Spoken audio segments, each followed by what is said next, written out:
In this video, I'm going to be showing you how you can remove the background of a photo on mobile on Android. So to remove the background of any photo, you want to go ahead and launch the Play Store.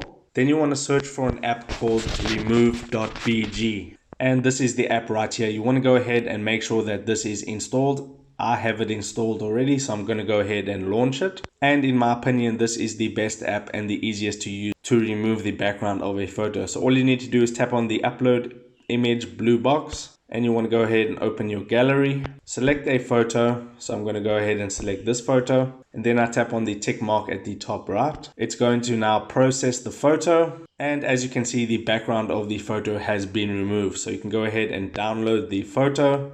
That will be downloaded directly to your camera roll, and then you can see the background has been removed. So that is how you remove the background of a photo on Android. If you got some value out of this video, then I would appreciate it if you smash that like button and consider subscribing, because I'm uploading how-to videos about social media and your favorite apps every single day. So with that being said, I'll see you in my next video.